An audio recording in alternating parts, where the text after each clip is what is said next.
Deswita! Deswita! Iya, Bun. Bunda nggak usah teriak-teriak kayak gitu. Aku denger kok. Bunda mau bicara sama kamu. Iya, Bun. Bunda ingin kamu segera menikah. Aku nikah? Ya. Bunda nggak mau melihat kamu menderita nantinya. Dan Bunda juga tidak mau melihat kamu menikah telat. Inilah saatnya. Menikah sama Mas Farhan? Farhan lagi. Dengar ya, dari dulu Bunda nggak pernah setuju kamu dekat dengan dia. Apa yang bisa kamu banggakan dari seorang Farhan? Hah? Dia itu hanya seorang guru madrasah yang cuma ngajar ngaji di sana. Bun, tapi aku cinta sama Mas Farhan. Dan aku yakin Mas Farhan itu bisa jadi imam yang baik buat aku.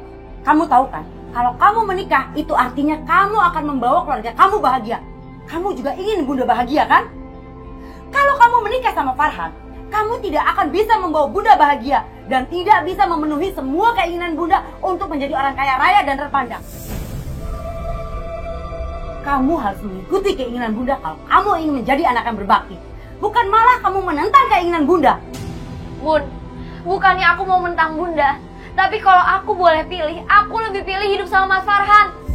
Lagi pula bukannya seorang wanita itu harus pilih laki-laki yang soleh, yang bisa membawa kita ke surganya Allah, Bun. Surga atau neraka itu terjadi setelah kita mati. Sekarang kita hidup di alam nyata. Kita butuh uang, kita butuh kekayaan, dan kita butuh dihormati oleh semua orang. Pokoknya kamu harus menikah sama Benny.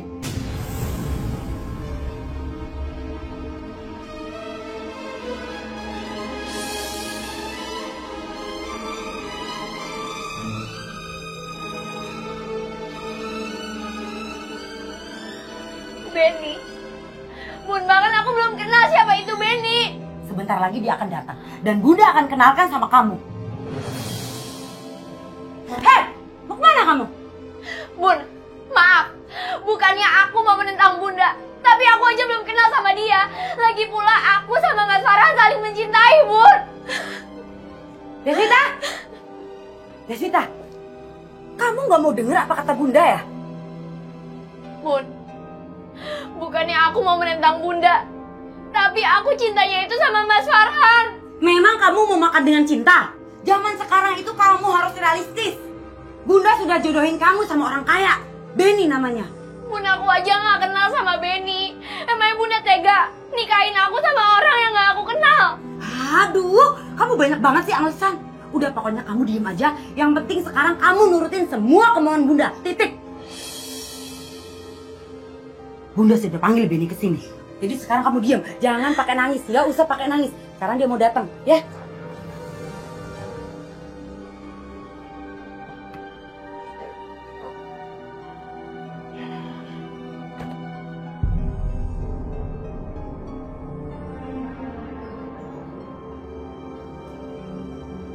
Ini kenapa saya ada di sini ya? Perasaan saya harusnya datang ke mall.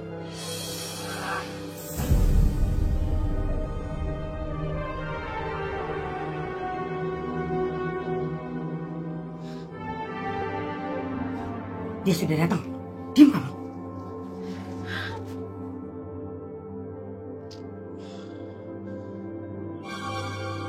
Benny? Kok sudah sampai depan rumah mau balik lagi? Iya, saya nyasar tante. Enggak, kamu gak nyasar. Emang Bunda kok yang manggil kamu. Sini masuk.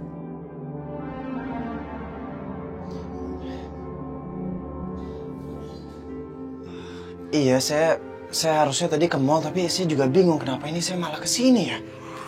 Bunda manggil kamu karena Bunda mau ngenalin kamu sama calon istri kamu. Calon istri? Iya. Deswita! Deswita! Deswita! Kamu tunggu sebentar ya. Bunda panggilin dulu. Aneh banget. Gue datang ke sini langsung dikenalin sama calon istri. Ayo sekarang Sekarang kamu temuin calon suami kamu. Hapus air mata kamu. Cepetan. Enggak, Bun. Aku nggak mau. Deswita, kamu jangan bikin Bunda emosi ya. Bunda udah guna-gunain dia untuk datang ke sini.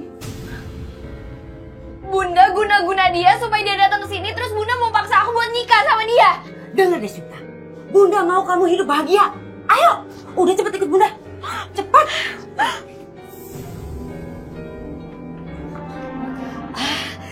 Ini calon istri kamu. Deswita, ini Benny, calon suami kamu. Bunda mau kalian cepat menikah. Iya, tapi apa harus secepat itu, Tante? Iya dong, harus.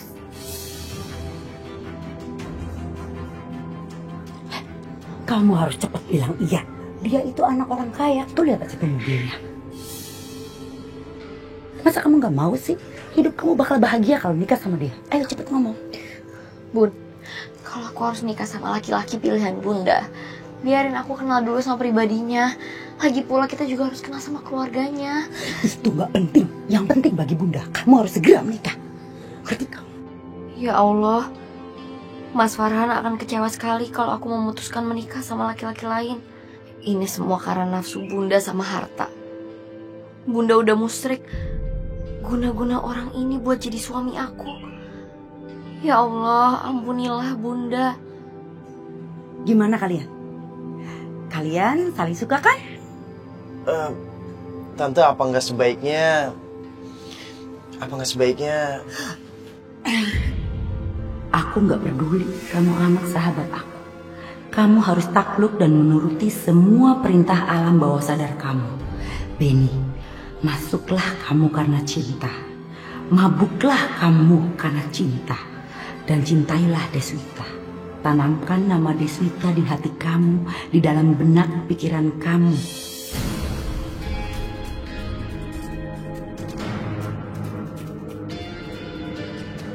Iya, Tante.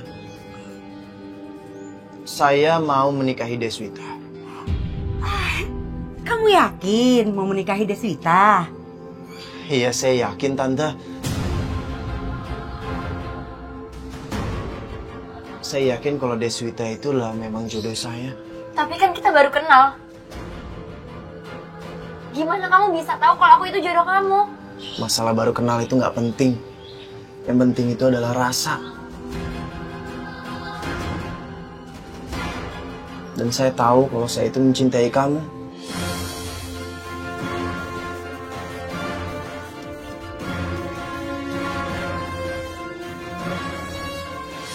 Benny serius. Benny mau melamar Deswita dan menikahinya. Apa, Ben? Kamu mau melamar Deswita, anak teman SMA Mama itu? Iya, Ma. Anaknya Tante Tessa. Enggak. Mama nggak setuju. Mama itu tahu gimana Tessa saat muda dulu. Enggak, Mama nggak setuju. Ben, mamamu benar. Dan Papa juga tahu siapa Tessa. Betul kata mama. Papa juga nggak setuju. Setuju nggak setuju? Papa sama Mama harus setuju.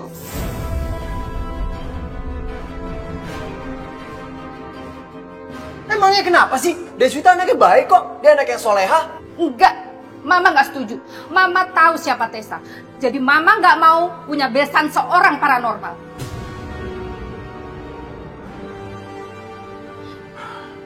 Benny, kamu pikir sekali lagi. Kamu baru kenal sama dia. Terus kamu mau menikahinya? Ben, level kita itu jauh di atas mereka. Nggak pantaslah kamu menikah sama orang miskin seperti mereka.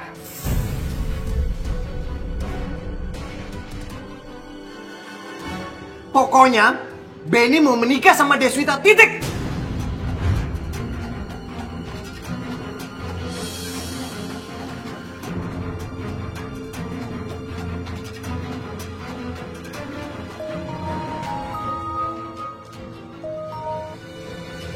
Halo? Hai, bilang sama orang tua kamu, kalau mereka tidak mau melamarkan Deswita buat kamu, kamu akan kabur dari rumah. Dan kamu tidak akan menganggap lagi mereka orang tua kamu. Oke? Kamu yakinkan sama mereka bahwa kamu mencintai Deswita. Dan kamu akan menikahi Deswita. Iya, Tante.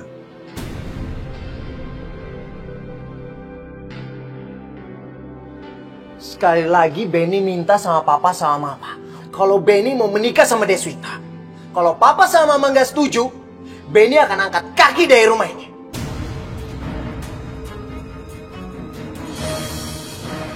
Dan Benny nggak akan anggap papa sama mama orang tua Benny lagi. Kamu sadar nggak sih dengan apa yang barusan kamu ucapin? Kami ini orang tua kandung kamu, surga kamu. Berani sekali kamu bicara kasar sama orang tua kamu sendiri, Benny. Benny itu datang ke sini mau minta izin.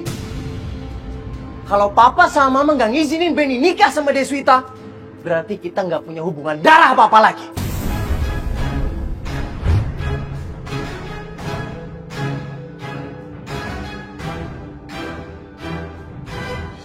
Aku juga gak kenal Mas sama laki-laki itu. Kata Bunda, laki-laki itu anak teman sekolahnya. Mas pasti kecewa ya? Apa yang aku miliki bukan milik aku. Juga rasa yang aku miliki bukan milik aku. Terkadang kita harus kehilangan cinta walaupun kita mencintai. Mas, tapi aku gak mau kehilangan kamu. Aku gak mau hidup sama laki-laki yang baru aku kenal. Impian aku itu hidup membangun keluarga sama kamu. Hidup bahagia dunia akhirat. Terima kasih ya Des. Tapi gimana pun juga, itu keputusan ibu kamu. Kamu tahu kan, kalau surga itu ada di telapak kaki ibu. Jadi kamu harus tetap mengikuti apa mau ibu kamu dan menghormatinya. Tapi aku cinta sama kamu. Aku gak bisa hidup tanpa kamu.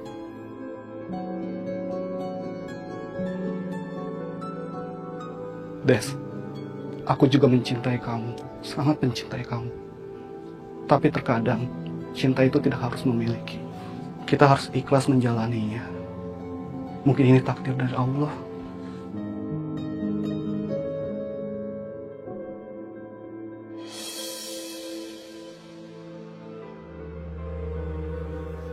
Lebih baik saya tinggal di rumah tante aja. Kalau saya nggak boleh nikah sama Deswita. Kena kamu. Tinggal selangkah lagi, kamu bakalan jadi menantuku. Dan gak lama lagi, semua hartanya akan pindah ke tanganku. Saya udah bilang sama orang tua saya, Tante. Kalau saya nggak akan nganggap mereka orang tua saya. Kalau saya nggak diizinin nikah sama Deswita. Gimana kamu bisa jadi imam yang baik buat keluarga? Kalau sama orang tua sendiri aja kamu kayak gitu. Deswita, diam kamu Deswita. Apa yang dilakukan Benny sudah benar? Enggak. Yang dilakukan Mas Benny itu enggak benar. Memutus tali silaturahmi dengan orang tua itu dosa besar, Bun. Apalagi kalau dilakukan dengan sengaja. Diam kamu. Benny akan tinggal di sini. Tinggal di sini? Ya, kenapa? Bun, tapi aku sama Mas Benny itu bukan muhrim. Nanti kalau tetangga tahu, akan jadi fitnah. Halah, jangan dengerin omongan tetangga. Lagian kamu jangan takut. Nggak akan ada tetangga yang bisa usil sama kita. Mereka nggak akan berani. Mau berani usir? Coba aja kalau berani. Bunda akan bikin mereka semua sakit-sakitan.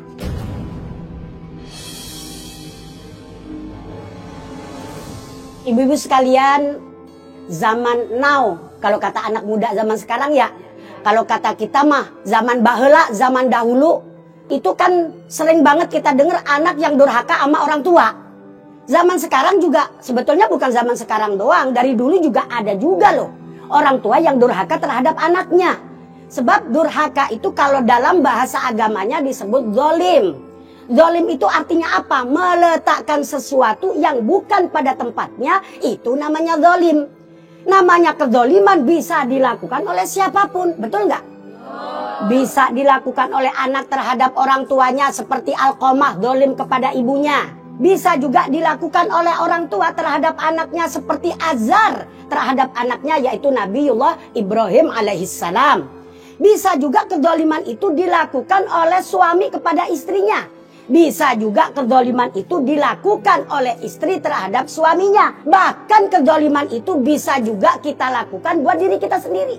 Na'udzubillah min dzalik. Nah, zolim itu ibu-ibu sekalian di dalam kitab Durratun Nasihin jelas dikatakan kezoliman itu ada 3 macam. Ada kezoliman yang Allah sama sekali kagak mau maafin. Ada kezoliman yang Allah siap untuk memaafkan. Ada kezoliman yang Allah gantung. Artinya gini, kalau yang dizolimi maafin, ya gua maafin. Kalau misalnya dia kagak maafin, ya gua kagak maafin. Nah, itu maksudnya yang ketiga. Kezoliman yang Allah pasti maafkan kalau kita minta maaf. Kezoliman seperti apa? Misalnya kezoliman diri kita zolim kepada Allah. Sholat kagak. Zakat kagak. Puasa kagak. Itu namanya kita zolim kepada Allah. Tapi Allah siap memaafkan ini. Nah, terus kezoliman yang Allah tidak mau maafin gimana? Kalau kita melakukan kemusyrikan. Misalnya, suami kagak pulang-pulang, ibu mah percaya banget sama omongannya dukun. Katanya suaminya lagi berdua, katanya lagi berdua. Ya terang aja berdua orang suaminya supir ojek. Iya kan?